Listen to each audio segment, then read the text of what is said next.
Hello বন্ধুরা, Bengali spice চ্যানেলে তোমাদের সবাইকে স্বাগত জানাই। আজকে আমি তৈরি করেছি ক্রিস্পি বেগুন ভাজা। এমনি বেগুন ভাজা তো সবাই খেয়েছো, একবার এটা ট্রাই করে দেখো, ভীষণই ভালো লাগবে। এর জন্য আমাদের দরকার একটা ভালো গোটা বেগুন।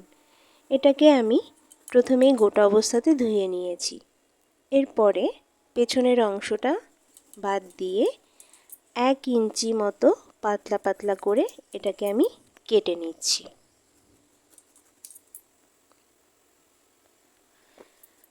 আমার প্রয়োজন মতো আমি 4টে টুকরো বেগুন নিয়ে নিয়েছি, সামনের অংশ আর পেছনের অংশ রেখে দিয়েছি।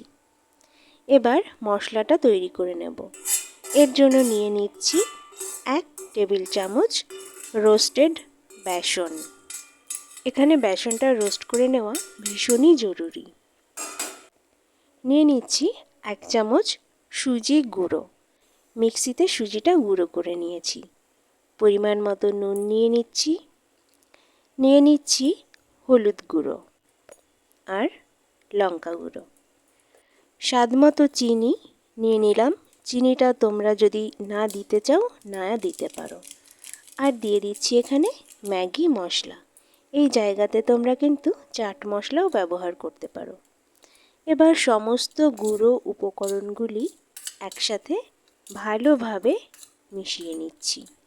এখানে যে সুজিটা দিয়েছি সেই সুজিটা কিন্তু বেগুন ভাজাটাকে ক্রিস্পি হতে সাহায্য করবে। দেখো এখানে সমস্ত গুঁড়ো মশলাগুলো মেশানো হয়ে গেছে আর খুব ভালো গন্ধ বেরোচ্ছে। এবার এই বেগুনগুলো মশলার উপরে দিয়ে দু সাইডটা ভালো করে কোট করে নেব। বেগুন কিন্তু শুধুমাত্র গোটা অবস্থাতেই ধুয়েছি, কেটে কিন্তু আর ধুইনি। ভালোভাবে বেগুনগুলোর দু সাইড এরকম গুঁড়ো মশলা দিয়ে কোট করে নেব। এই মশলাতে যেহেতু নুন আছে, সেই নুন আর বেগুনের যে জল সেটা কিন্তু খুব ভালোভাবেই মশলাগুলোকে বেগুনে অ্যাবসর্ব হতে সাহায্য করবে। এইভাবে মাখিয়ে দেব 10 মিনিট। 10 মিনিট পরে দেখো মশলাগুলো খুব ভালোভাবে বেগুনের সাথে আটকে গেছে। এবার ভেজে নেওয়ার পালা। ফ্রাই প্যান গরম করে নিয়েছি। দিয়ে দেব 1.5 টেবিল চামচ সর্ষের তেল। তোমরা যে তেলে ভাজা খেতে ভালোবাসো সেই তেলটাই নিয়ে নিতে পারো, তবে সর্ষের তেলে বেশি ভালো লাগে।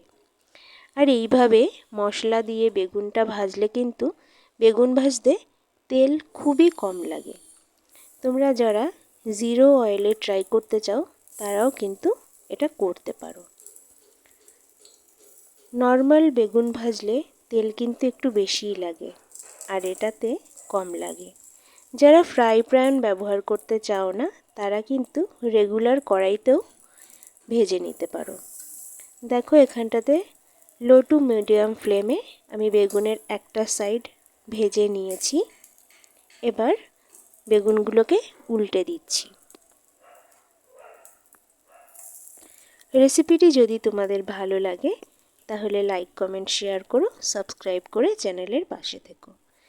দেখো বেগুনগুলো কিন্তু ভাজা আমার অলমোস্ট কমপ্লিট। এইভাবে সামান্য দাগ লাগিয়ে কিন্তু বেগুনটা ভেজে নিতে হবে। রেসিপিটি কেমন লাগলো অবশ্যই জানিও।